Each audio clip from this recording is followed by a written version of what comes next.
Good morning, Big Brother fans. It is Tuesday, October 31st, day 91 in the Big Brother house. We're almost there, folks. We are almost there. Super short one today, other than I'm going to do my story that I promised a couple of people online, and I'll get to that in a second, and you'll understand what I'm talking about. What is going on? Power veto meeting. Power veto was not used, so it is either Suri or Felicia going on Saturday or Thursday. Okay, my brain is just all over the place right now. Felicia's going on Thursday. They don't quite know it yet. They're kind of telling both of them they're safe. Suri hasn't really figured it out. So maybe the light bulb will go off sometime, but it's only 3 people, so they can keep her in the dark pretty easily. They are pretty tight right now. Suri and Felicia have both tried kind of talking, separating them to kind of talk to the 3 of them at different points, and they're all pretty much giving each other back the information that's being told to them. So there isn't much, there's not much separation going on. So it is what it is. Unless Felicia wins power veto or head of household this coming couple of days, she's going. Now that I say that, with the second eviction being on Sunday, and they said, quote, live, which it may be quicker than that. We could have the feeds down at some point after Thursday. Matter of fact, I won't be shocked if the feeds barely come back after Thursday's show. Because they're going to do a fast version, right? They're going to do the power veto probably almost right after they do the head of household competition. So, anyways, let's not worry about that quite yet. We're only at Tuesday. So, point is, yesterday, they're in 2 groups, right? You've got Suri and you've got Felicia. They hang out, they talk, they joke, they completely gripe and moan and groan and complain about Jag and Matt and Bowie Jane.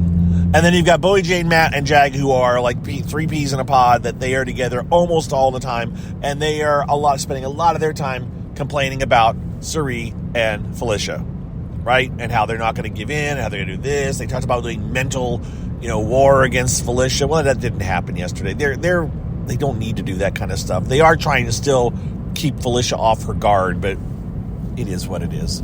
So today's going to be another day. They now today supposedly was their last, or yesterday was apparently their last day in the backyard. So now they're going to be stuck in the house together all the time for the next 2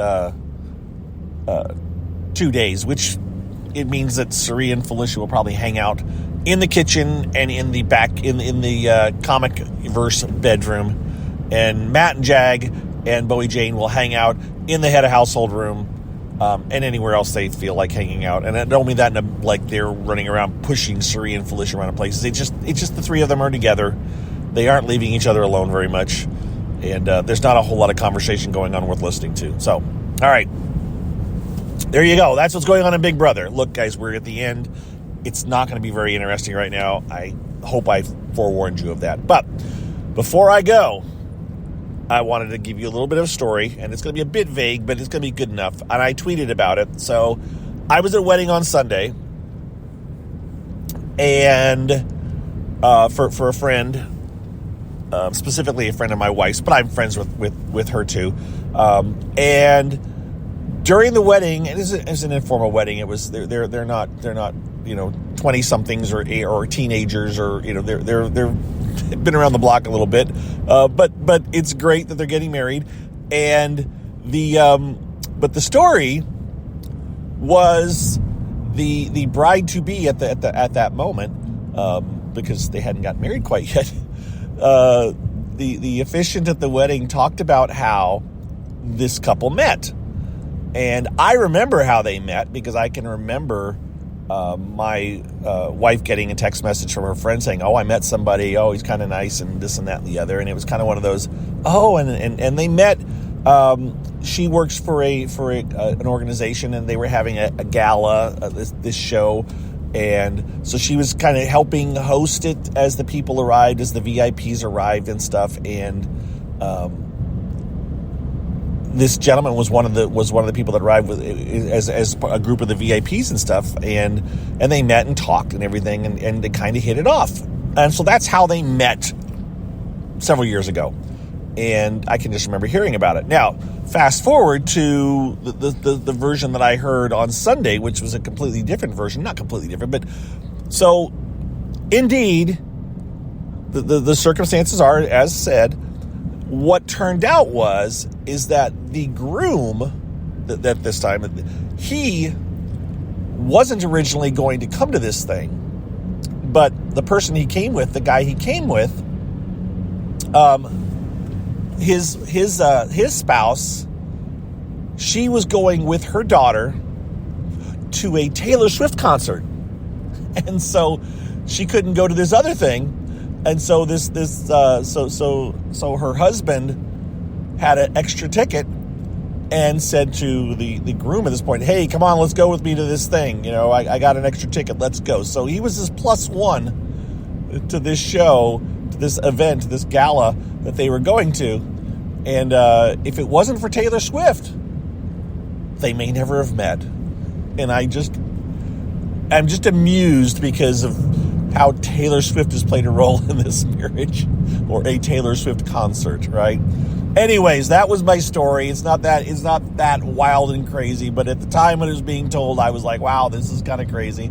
And then after the wedding, during the reception, we talked to the gentleman responsible for this, and he was quite happy with himself, and it wasn't even as easy as the officiant made it sound. It's like, oh man, I had to work so hard. I was like, oh, I want you and her, you got to get her number, and all this kind of stuff. So it was very much the definition of maybe of a wingman trying to help. It was very cute, very cool, nice little story, and I kind of gave a very brief, a little bit less synopsis of it, just the very bare bones of it on my Twitter account Sunday night as I heard it. And someone said, I want more details. And I said, well, here you go. Here are your more details. So hopefully the person that asked about it listens to the CarCast. I didn't do it yesterday because I was riding with my wife and I didn't want to go into all the, she didn't want to hear all those details again. And I didn't want, if I got anything wrong, she can't correct me, right? Because she doesn't listen to this. But if I'd been sitting in the car with me when I said it, she would have corrected me, and I would have been like, oh, God, here we go. No, it's all accurate. Anyways, that's my story for a Tuesday, and I hope you guys have a good day. Nothing exciting expected to happen. I'm still getting through Big Brother UK. It's okay. I'm watching it, but I'm not like it is what it is. Now, I have to say, by the way, that I've said I was never a Big Brother UK fan. I would watch the celebrity version, which is a totally different version because everybody in the house is over the top during celebrity. And also, as someone pointed out to me, the vote to save that I've talked about several times on what makes Big Brother, other big versions of Big Brother better. Apparently, the Big Brother UK version has still always been vote to evict. And so it's not so, some of the bigger characters have gotten voted out of this one, in my opinion, so far. I'm not giving any spoilers away, but it's been like, oh, so it's vote to evict. All right, well, it's still going on. I think they're having a special eviction tonight, actually. So they may be having like the equivalent of a double eviction, 2 evictions this week. So they may have eviction tonight and an eviction on Friday. I think someone is going tonight. Not that gives anything away for most people, because most of you aren't watching this. There's been I've talked to my friend John, who's kind of watching it a little bit, and the numbers are running at there's about, again, still around 60-ish, maybe at this point, if I look back, like almost 100 people have watched at least some of the earlier episodes of Big Brother UK on the place where I'm placing them. And providing links to. And if you haven't figured that out, you just go to bigbrothergossip.com, read the first post closely. At one point I say, I'm putting the rest of them here, and you click on the link, and then you're on a web page where you can go back and refresh and update and get the shows pretty much the same day. I'm getting them up there as quick as I can as I watch them, and then I post them. So it's up to date. You are all the way. If you go to that site, it is up to date through last night. And just if you're interested. But again, I don't want to hype the show because it's been okay. It's not extraordinary, but it's nice to have a different perspective. And they do some fun stuff. It is fun to watch the house guests be put in different awkward situations, a lot more so than you see in the U.S. version. And again, it is voted by the public, so they aren't allowed to talk about who they're going to nominate and stuff, or else they get punished, which has happened this year. All right, so what else? Traders Canada, you know what? I haven't even tried to watch last night's episode. I'll try today. But again, that show, I'm almost not worried about it. No one's really talking about it on my timeline. And so I may, not rush to see the next episode, only because I don't like this 1 week break of that show. I almost want to binge watch that show. So we'll see. All right, that's it. I'm out of here. You guys have a good Tuesday, and we'll talk to you guys on Wednesday, where I anticipate nothing in the Big Brother house will have changed. Sari will still be leaving on Thursday. Felicia will still be staying. Matt, Bowie Jane, and Jag will still be annoying a good portion of the viewership. There's the other topic.